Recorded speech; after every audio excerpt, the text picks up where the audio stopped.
ছয় মাত্রার ভূমিকম্প অনুভূত হয়েছে, যেটি উৎপত্তি স্থল ছিল ভারতের আসামে এবং ঢাকা সহ ঢাকার আশেপাশের বিভিন্ন জেলায় ইতিমধ্যে এটি অনুভূত হয়েছে। এবং বাংলাদেশ, ভারত, নেপাল, ভুটান সহ মোট 6টি দেশে এই ভূমিকম্পটি অনুভূত হয়েছে। এবং এই মুহূর্তে আমি রয়েছি আজিমপুর কবরস্থানে, এবং এখানে কিন্তু অনেক বহুতল ভবন রয়েছে এবং বিশেষ করে অনেক পুরাতন ভবন রয়েছে, যেগুলো কিন্তু অনেকটাই ঝুঁকিপূর্ণ।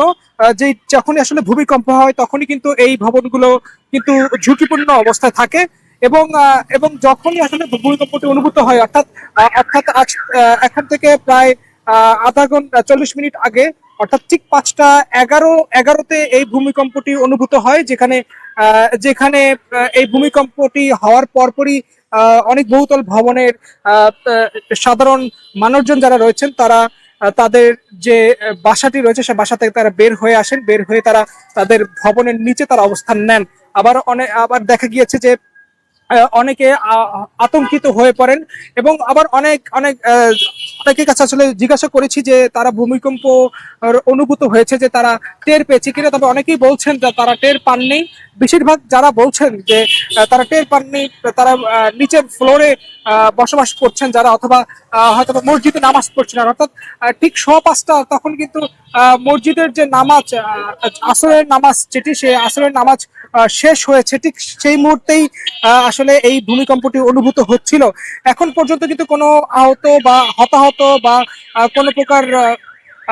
কোনো প্রকার যে ক্ষয়ক্ষতির কিন্তু এখন পর্যন্ত কোনো তথ্য পাওয়া যায়নি। তবে এই মুহূর্তে যদি বলার চেষ্টা করি যে সবকিছুই কিন্তু এখনো স্বাভাবিক রয়েছে, এবং মানুষজন যারা আসলে আতঙ্কিত হয়ে পড়েছিলেন তারা তাদের যে বাসভবন, সেই বাসভবনে তারা ফিরে গিয়েছেন। আবার অনেকে যারা আসলে এই রাস্তায় ছিলেন, অর্থাৎ এই রাস্তাতেই আসলে চলাচল করছিলেন, সাধারণ পথচারী থেকে শুরু করে প্রত্যেকটি দোকানের দোকানদার যারা ছিলেন, এবং যারা আসলে রাস্তাতেই ছিলেন, যারা আসলে ভবনগুলোতে ছিলেন না, তারা কিন্তু এই ভূমিকম্পটির অনুভব সেটি তারা আসলে করতে পারেনি। অর্থাৎ তারা আসলে বলছেন যে তারা বলছেন যে কোনো ভূমিকম্প হয়নি। এবং আহ, এবং এই ভূমিকম্প কিন্তু প্রায় সময় আসলে হচ্ছে। এবং সর্বশেষ কিন্তু কিছুদিন আগেও কিন্তু ভূমিকম্প হয়েছে। তবে এখন পর্যন্ত এই যে ভূমিকম্প, এর কিন্তু ক্ষয়ক্ষতি এর খবর কিন্তু এখনো পাওয়া যায়নি, তবে হতাহতের খবরও পাওয়া যায়নি।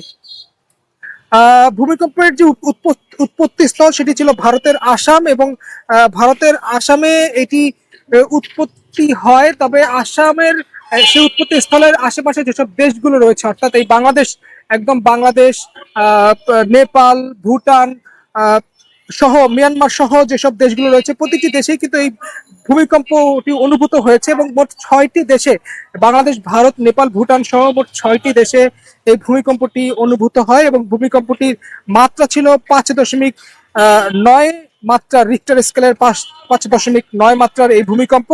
এবং এই ভূমিকম্পটি যখন আসলে অনুভূত, সেটা হচ্ছে বিকাল 5টা 11 মিনিটে এই ভূমিকম্পটি অনুভূত হয়। এবং রাজধানী ঢাকা সহ আশেপাশের যেসব জেলাগুলো রয়েছে, সেই জেলাগুলোতেও এই ভূমিকম্পটি অনুভূত হয়েছে। এবং সেখানেও কিন্তু ভূমিকম্পর যে অনুভব, সেখানে সাধারণ মানুষ থেকে শুরু করে অনেকেই কিন্তু করেছেন।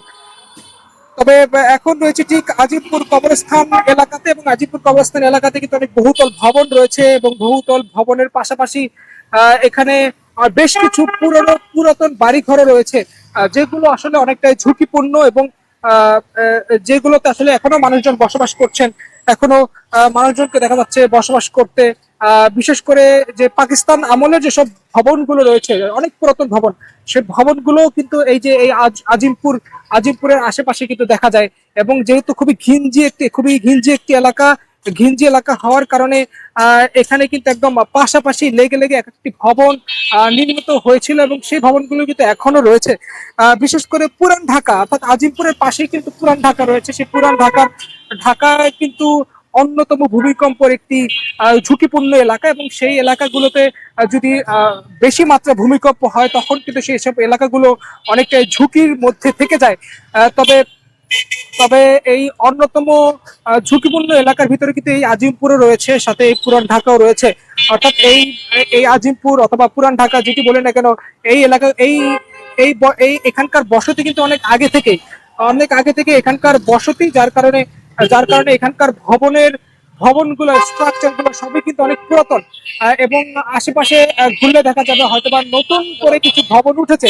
সেই ভবনগুলো কিন্তু ভূমিকম্প সহনীয় মাত্রায় কিন্তু তৈরি করা হয়েছে। তবে পুরাতন যেসব বাড়িগুলো রয়েছে, ভবনগুলো রয়েছে, সেগুলো কিন্তু আসলে সেরকম যে ঝুঁকির মধ্যে আসলে থেকে যায়। তবে তবে এই যে ভূমিকম্প, সেই ভূমিকম্পর খবর আপনাদেরকে জানাচ্ছিলাম।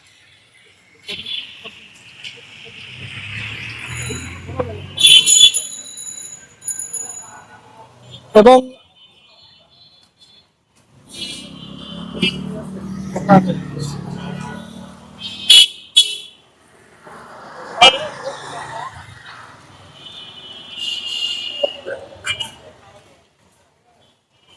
ভূমিকম্পের যে মাত্রা সেটি 5.9 মাত্রার ছিল, এবং এই ভূমিকম্পের মাত্রা দেখা গিয়েছে যে বিভিন্ন দেশে, অর্থাৎ এই বাংলাদেশ সহ বাংলাদেশের বাইরেও বিভিন্ন জায়গায় আসলে ভূমিকম্পটি অনুভূত হয় তখন।